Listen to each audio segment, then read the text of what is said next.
آئیے معارج النبوہ سے اور اس کے بعد مواہب اللدنیہ سے، مدارج النبوہ سے، شواہد النبوہ سے کچھ گل چن کر میں آپ کی خدمت میں آپ پیش کرتا ہوں۔ ہر ان کتابوں کی کے اندر جو میلاد مصطفیٰ کے حوالے سے باتیں لکھی گئی ہے اس کا مجموعہ میں اپنے انداز میں مفہوم کے طور پر آپ کی خدمت میں پیش کرتا ہوں۔ آپ کو پتا ہے آقا کی آمد کا معاملہ کیا ہے، حضور سید عالم کی آمد کی کیفیت کیا ہے۔ سیدی اعلیٰ حضرت فتاوی رضویہ شریف میں لکھتے ہیں کہ سیدنا امام احمد ابن حنبل کا قول ہے کہ شب جمعہ کو آقا کریم صلی اللہ علیہ وسلم کا نور حضرت عبداللہ کی پیشانی سے حضرت آمنہ کے شکم میں آیا، اس لیے اس دن کو سیدنا امام احمد ابن حنبل رضی اللہ تعالیٰ عنہ جو ہے وہ شب جمعہ کو شب قدر سے افضل مانتے ہیں۔ وجہ یہ ہے، اللہ اکبر، سیدنا امام احمد ابن حنبل رضی اللہ تعالیٰ کا قول اعلیٰ حضرت اپنی کتاب فتاوی رضویہ میں نقل کرتے ہیں۔ مدارج النبوہ جلد اول کے اندر سیدنا شیخ عبدالحق محدث دہلوی رحمت اللہ علیہ بیان کرتے ہیں کہ شب جمعہ میں حضرت عبداللہ کی پیشانی سے نور مصطفیٰ جب شکم آمنہ میں آیا وہ شب قدر سے افضل ہو گئی۔ آپ اندازہ فرمائیں، ارے جس میں نور مصطفیٰ آمنہ کے شکم میں آئے وہ شب قدر سے افضل ہو جائے، اور جس دن مصطفیٰ کریم کا وجود زمین پر آئے اس دن کی شان کیا ہوگی؟ وہ تو عید نہیں، عیدوں کی عید ہے۔ حضرت سیدنا آمنہ خاتون رضی اللہ تعالیٰ عنہ ارشاد فرماتی ہیں کہ جب وہ میرے شکم کے اندر وہ نور محمد آیا، وہ نور مصطفیٰ آیا، حضرت آمنہ فرماتی کیفیت کیا ہوئی؟ حالانکہ کچھ روایتوں کے اندر ضعف ہے لیکن فضائل اعمال کے اندر مولوی اشرف علی تھانوی صاحب بیان کرتے ہیں کہ فضائل اعمال کے اندر جو ہے وہ ضعیف حدیثیں بیان کی جا سکتی ہے، اس لیے کہ ضعیف حدیثوں سے مسائل کا استنباط نہیں ہو سکتا، لیکن ضعیف حدیثیں جو ہے وہ اعمال کی فضیلتوں کے حوالے سے تو بیان کی جاتی ہے۔ جیسا کہ مولوی قاسم نانوتوی صاحب نے خود فرمایا کہ مجھے گلاب کا پھول بہت پسند ہے اس لیے کہ اللہ کے رسول کو بھی بہت پسند تھا، تو طلبہ نے کہا حضور یہ جو گلاب کے پھول والی حدیث ہے یہ تو ضعیف ہے۔ مولوی صاحب نے فرمایا حدیث تو ضعیف ہے لیکن ہے تو حدیث ہی، تو اب میں جو حدیثیں بیان کرنے جا رہا ہوں یہ حدیث ضعیف ہے لیکن ہے تو حدیث ہی، اور جب حدیث رسول ہے تو پھر اس کا انکار نہیں کیا جا سکتا۔ میرے پیارے آقا صلی اللہ علیہ وسلم کے پیارے دیوانوں، آقا کریم صلی اللہ علیہ وسلم نے اپنی والدہ ماجدہ نے، ان کی والدہ نے جو باتیں بیان فرمائی اس کی تصدیق کر کے اس کو حدیث کا درجہ عطا فرما دیا۔ حضرت ماں آمنہ خاتون فرماتی ہے یہ آمنہ کون سی ماں ہے؟ آج کا کچھ ظالم جو ہے یہ بھی کہتے ہیں کہ رسول اللہ کے والدین کریمین مومن نہیں تھے، کافر تھے، اور معاذ اللہ یہاں تک کہا جاتا ہے کہ وہ لوگ جہنمی تھے، استغفر اللہ۔ میرے پیارے آقا علیہ السلام کے پیارے دیوانوں، آج لوگ کہتے ہیں آخر اس کی برائی کیوں کی جاتی ہے؟ یاد رکھے سنی دعوت اسلامی صرف عقائد، صرف اصلاح اعمال کی تحریک نہیں، یہ سنی دعوت اسلامی علماء اہل سنت کی سرپرستی میں چلنے والی تحریک، جہاں اعمال کی اصلاح کی ضرورت ہوگی وہاں ہم اعمال کی اصلاح کریں گے، اور جہاں عقیدے کی اصلاح کی ضرورت ہوگی وہاں ہم عقیدے کی اصلاح کریں گے، کیونکہ ہمارے امام احمد رضا نے ہمیں یہی طریقہ سکھایا ہے۔ اعلیٰ حضرت رضی اللہ تعالیٰ عنہ رحماء بینہم کی تصویر ہے اپنوں کے درمیان، لیکن جب نبی کے غداروں کی بات آتی ہے تو امام احمد رضا یوں کہتے ہیں دشمن احمد پہ شدت کیجئے، دشمن احمد پہ شدت کیجئے۔ ہمارا مسلک کیا ہے؟ یہ ہمارے امام احمد رضا بیان فرما رہے ہیں دشمن احمد پہ شدت کیجئے، ملحدوں کی کیا مروت کیجئے، غیظ میں جل جائے بے دینوں کے دل، یا رسول اللہ کی کثرت کیجئے، شرک ٹھہرے جس میں تعظیم حبیب، اس برے مذہب پہ لعنت کیجئے۔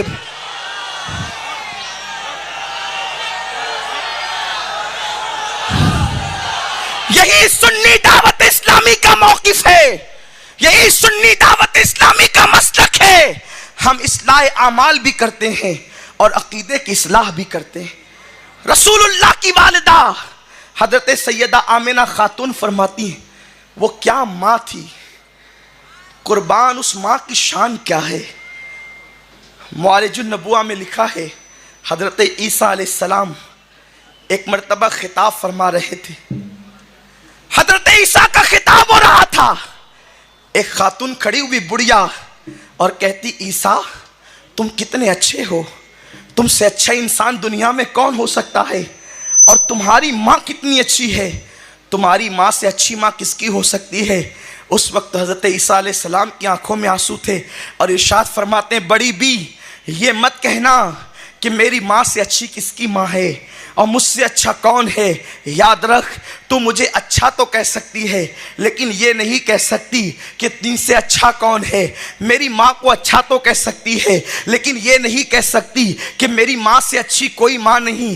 اے بڑی بھی سن, میرے بعد ایک ایسی ماں پیدا ہوگی جو مجھ سے بہتر بیٹے کو جنم دے گی, اور وہ ماں کون ماں ہوگی؟ جو احمد مجتبیٰ کو جنم دے گی, جو محمد مصطفیٰ کی ماں بنے گی. ارے کسی کا بیٹا ڈاکٹر ہوگا, کسی کا بیٹا ٹیچر ہوگا, کسی کا بیٹا انجینئر ہوگا, کسی کا بیٹا مولوی ہوگا, کسی کا بیٹا شیخ الحدیث ہوگا, کسی کا بیٹا ولی ہوگا, یا کسی کا بیٹا نبی ہوگا. آمنہ تیری عظمتوں پہ قربان, تیرا بیٹا صرف نبی نہیں ہے, تیرا بیٹا نبیوں کا امام ہے, امام الانبیاء ہے, نبیوں کا نبی ہے, رسولوں کا رسول ہے. اللہ اکبر. اس نبی کی شان یہ ہے وہ محبوب خدا ہے, ان کی نگاہیں اٹھے گی تو اللہ قبلے کو تبدیل فرما دے گا, وہ اشارہ کریں گے تو چاند ٹکڑے ہو جائے گا, وہ اشارہ کریں گے تو سورج پلٹ آئے گا. ایسے بیٹے کی ماں جناب آمنہ ہے.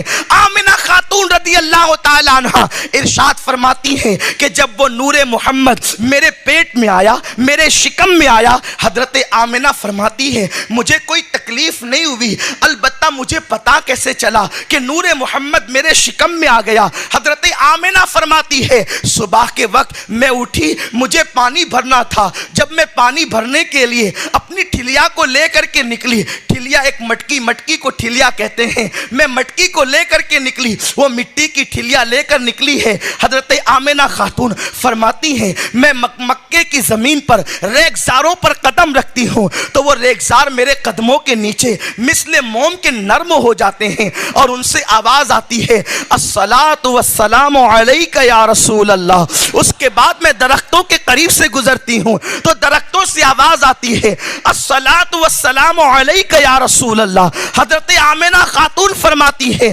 بکریاں میرے پیچھے پیچھے تھی, عرب کی بکریاں, مکے کی بکریاں میرے پیچھے پیچھے تھی, اور وہ مجھے یوں کہتی تھی الصلاۃ والسلام علیک یا رسول اللہ. مجھے یوں لگا مجھ پر کسی نے سحر تو نہیں کر دیا, مجھ پر کسی نے جادو تو نہیں کر دیا, آخر کیا بات ہے کہ میرے ارد گرد جو ہے یہ درود و سلام کی نغمے پیش کیے جا رہے ہیں, درود و سلام کی نظریں پیش کی جا رہی ہے. آمنہ خاتون فرماتی ہے میرے وجود پر کپ کپی طاری ہو گئی. ایسے عالم کے اندر میں کنویں کے قریب پہنچی, کنویں کا پانی بالکل تہ میں تھا اس لیے کہ ظلم و حد سے بڑھ چکا تھا, بارش نہیں ہو رہی تھی, کنویں کی تہ میں پانی موجود تھا. آمنہ خاتون فرماتی ہے جیسے ہی میں کنویں کے قریب پہنچی بہت ساری عورتیں وہاں بھیڑ کر رہی تھی اور ایک دوسرے پہ سبقت لے جانے کی, بازی لے جانے کی کوشش کر رہی تھی. جیسے میں نے کنویں کے اندر جھانکا ہے تو ساری عورتوں نے دیکھا کہ ایک میری پیشانی سے نور چمکا اور جو کنویں کی تہ میں پانی تھا وہ اوپر کو آ گیا اور پانی سے آواز آنے لگی الصلاۃ والسلام علیک یا رسول اللہ. آمنہ خاتون فرماتی ہے عورتوں نے پرے ہٹ کر کے کہا آمنہ پہلے تم پانی بھر لو. حضرت آمنہ فرماتی ہیں میں نے بغیر کسی رسی کی مدد کے پانی لیا اور پانی لے کر کے میں چلی. اب مجھے ڈر لگ رہا تھا کہیں مجھ پر جادو تو نہیں ہو گیا, مجھ پر کسی نے سحر تو نہیں کر دیا. یہ شام کا وقت تھا, میرے گھر کی شام آئی. آج عجیب ماحول تھا, میرے گھر میں چراغ جلائے بغیر جو ہے اجالا ہی اجالا تھا, روشنی ہی روشنی تھی. کیوں نہ ہو, اللہ اکبر, یہ وہی نور تو ہے جب آدم کی پیشانی میں گیا تو حضرت آدم کو چمکا دیا, حضرت نوح کی پیشانی میں گیا تو جناب نوح کی کشتی کنارے پر لگ گئی, جناب اسماعیل کی پیشانی میں آیا تو اسماعیل پر چھری نہ چلی, جناب ابراہیم کی پیشانی میں آیا تو ابراہیم پر آگ جو ہے وہ گلزار بن گئی. اسی لیے تو سیدی اعلیٰ حضرت امام اہل سنت رضی اللہ تعالیٰ فرماتے ہیں فیض جلیل خلیل سے پوچھو, فیض جلیل خلیل سے پوچھو, آگ میں باغ لگاتے یہ ہیں, آگ میں باغ لگاتے یہ ہیں. اور شہزادہ اعلیٰ حضرت یوں کہتے ہیں میری کشتی بھی پار لگا دیجئے، نوح کی میری کشتی بھی، میرا بیڑا بھی پار لگے پیارے، نوح کی کشتی کس نے ترائی ہے، نوح کی ناؤ کس نے ترائی ہے، میرے دل کی لگی بھی بجھا دیجئے، نار نمرود کس نے بجھائی ہے۔ یہ نور جہاں گیا اپنی عظمتوں کا لوہا منواتے ہوئے آگے بڑھا، اب یہ نور شکم آمنہ میں آیا ہے، یہ نور مصطفیٰ شکم آمنہ میں آیا ہے۔ آمنہ فرماتی ہے یہ میرے گھر کی عجیب شام تھی، آج عجیب شام تھی، بغیر چراغ جلائے ہوئے میرا گھر روشن روشن تھا، میرا گھر منور منور تھا۔ ایسے میں بستر پر لیٹ گئی تو میں نے کیا دیکھا کہ میرے صحن کے اندر آسمان کے تارے مجھ پر جھکے جاتے ہیں۔ میں گھبرا گئی اور گھبرا سی گئی۔ ایسے میں کچھ سوتے اور جاگتے کے درمیانی کیفیت میں تھی۔ میں نے دیکھا ایک نورانی چہرے والے بزرگ جن کی صورت عبد المطلب سے کچھ مشابہ تھی، وہ آئے اور میں نے ان کو دیکھا۔ وہ مجھے آ کر کے کہتے ہیں ابراہیم میں اللہ کا، آمنہ میں اللہ کا خلیل ابراہیم علیہ السلام، اور میں تجھے بشارت دینے آیا ہوں، تجھ پر جادو نہیں کیا گیا ہے، تو امام الانبیاء کی ماں بننے والی ہے، تیرے شکم میں انبیاء کا امام آنے والا ہے، آ چکا ہے، تیرے گھر میں انبیاء کا امام آنے والا ہے، تیرے شکم میں انبیاء کا امام آ چکا ہے۔ میرے پیارے آقا صلی اللہ علیہ وسلم کے پیارے دیوانوں، آمنہ خاتون فرماتی ہے دن گزرتے گئے، میں اس نور کی برکتوں کو دیکھتی گئی۔ میرے پیارے آقا علیہ السلام کے پیارے دیوانوں، عرض یہ کر رہا تھا، لوگ کہتے ہیں کہ تم میلاد کیوں مناتے ہو؟ یہ میلاد منانا شرک ہے۔ نادانو، تمہیں شرک کی تعریف بھی پتہ نہیں۔ شرک کہتے ہیں اللہ کی ذات و صفات میں کسی کو برابر کا شریک ٹھہرانا۔ اللہ وہ ہے جس کی شان ہے لم یلد ولم یولد، نہ وہ اس کو کسی نے جنا ہے نہ اس نے کسی کو جنا ہے۔ اللہ نے کسی سے جنم نہیں لیا، جو جنم لیتا ہے وہ خدا نہیں ہو سکتا، اور جو خدا ہوتا ہے وہ جنم نہیں لیتا، وہ سب کو بناتا ہے، وہ اس سے کوئی نہیں بناتا۔ اب آپ کہتے ہیں کہ عید میلاد شرک ہے، نادان شرک کیسے ہیں؟ عید میلاد مناتے ہی اس لیے ہیں تاکہ شرک کا کاٹ ہو جائے۔ ہمارے رسول کو کوئی دیکھے، اشارہ کرتے ہیں تو چاند ٹکڑے ہو جاتا ہے، اشارہ کرتے ہیں تو سورج پلٹ آتا ہے۔ پلٹتا بھی کیسے ہے؟ یہ کوئی امام احمد رضا کا تخیل دیکھے، امام عشق محبت کا انداز دیکھے۔ دیکھو پلٹنے کے دو طریقے ہیں۔ ہم نے کسی کو آواز دی ادھر آئیں تو وہ چہرے کی طرف سے پلٹ کر آتا ہے، اس میں تاخیر ہو جاتی ہے، اور بہت زیادہ آنے والا مؤدب ہے تو وہ چہرے کی طرف سے نہیں پلٹتا۔ جب اس کو آواز دی جاتی ادھر آ تو وہ الٹے پیر پلٹتا ہے، اور جو الٹے پیر پلٹے اس میں ادب زیادہ ہوتا ہے، پلٹنے میں جلدی ہوتی ہے۔ آقا نے اشارہ کیا سورج کو پلٹنے کا۔ سورج اگر پلٹتا تو چہرے سے پلٹ کر آتا، پھر مشرق سے نکلتا اور بعد میں پھر مغرب کی طرف آتا، عصر کا وقت ہو جاتا۔ یہ بھی پلٹنا ہو سکتا تھا، لیکن قربان جائیں اللہ نے سورج کو بھی مصطفیٰ کا ادب سکھا دیا کہ میرے حبیب نے کہا تو چہرے کی طرف سے پلٹے گا، تاخیر ہوگی۔ ارے حبیب کے حکم پر عمل کرنے میں تاخیر ہو یہ بھی اللہ کو گوارا نہیں۔ مصطفیٰ کریم نے پلٹایا تو چہرے کی طرف سے نہیں پلٹا، پچھلے پیر پلٹ گیا، الٹے پیر پلٹ گیا۔ اسی کو امام یوں کہتے ہیں، سورج الٹے پاؤں پلٹے، چاند اشارے سے ہو جاگ، اندھے نجدی دیکھ لے قدرت رسول اللہ۔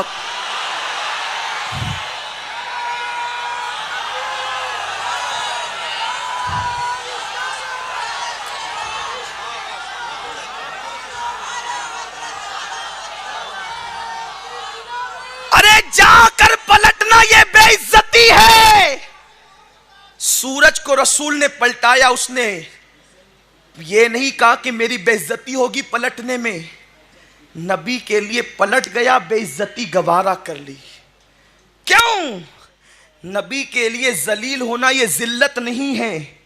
میرے مرشد فرماتے ہیں تیری خاطر ذلیل ہونا ہے، تیری خاطر ذلیل ہونا ہے۔ میری عزت، میرے وقار سلام